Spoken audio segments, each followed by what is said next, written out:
Present simple made simple. Grammar really doesn't need to be difficult or challenging. If you're struggling to apply it in your daily English practice, this Grammar Made Easy and Simple series is for you. We begin with present simple because present simple is the most important of tenses, as the whole English language is based on a structure. So let's begin and dive in right away. Present simple. When to use it? Use present simple to talk about present situations which happen regularly, even if it means that something never ever happens.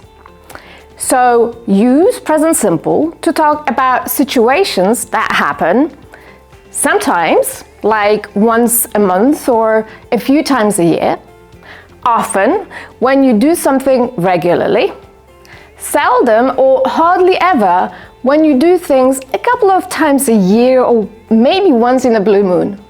Never when things just don't happen at all. Usually if you do things most days or most weeks. And sometimes when something happens, but only occasionally. How to structure sentences in the present simple tense? Step 1. Always remember to apply the basic structure of every sentence in English language, which is a person or a thing does what and the rest of the sentence. Let me give you some examples. Let's start with some basic verbs to help you out here.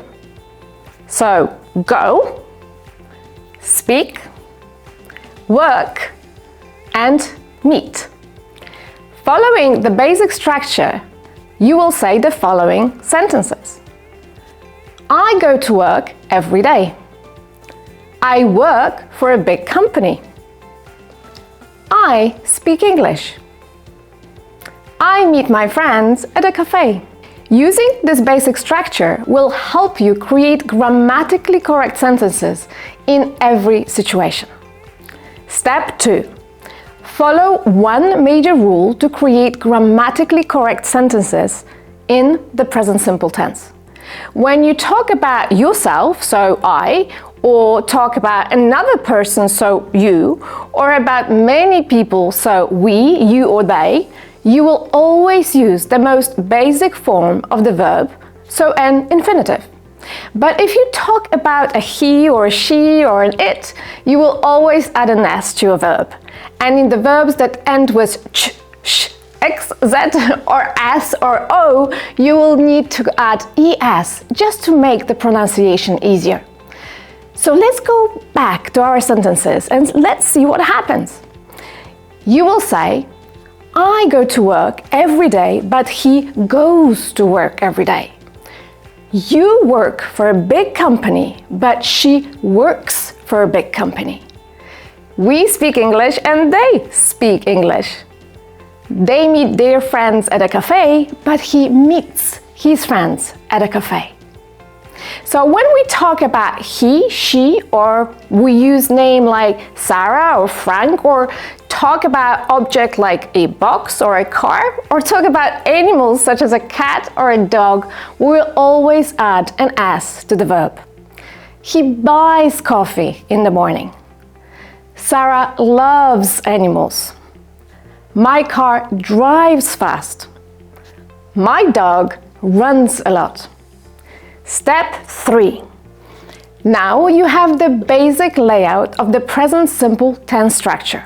So it is time to create longer sentences and to add information on how often things happen. So talking about myself, I can say, I seldom go to shops, but my daughter goes much more often. I always get up very early in the morning, but my son gets up much later. I never drink milk, but my cat loves milk. I sometimes watch a movie in the evening, but I never watch the news. And a little surprise here. When you use sometimes, you can use it in 3 different places in a sentence. You can say, sometimes Jim orders sushi on Fridays. Or, Jim sometimes orders sushi on Fridays. Or, one more possibility, Jim orders sushi on Fridays sometimes. Sometimes is much more flexible than often, never, always, and the others.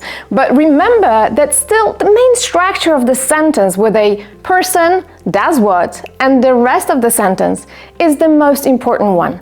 So even if you make a mistake here, it's really no mistake and you will always be understood.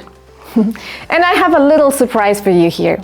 Look out for the next episode of Grammar Made Easy and Simple, as I will show you an exercise of how to practice present simple statements in a fun and a very effective way.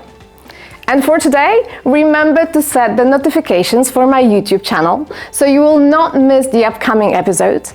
Press the like button and subscribe and comment and share and let me know how well you're doing. Good luck, have fun, see you next week. Take care.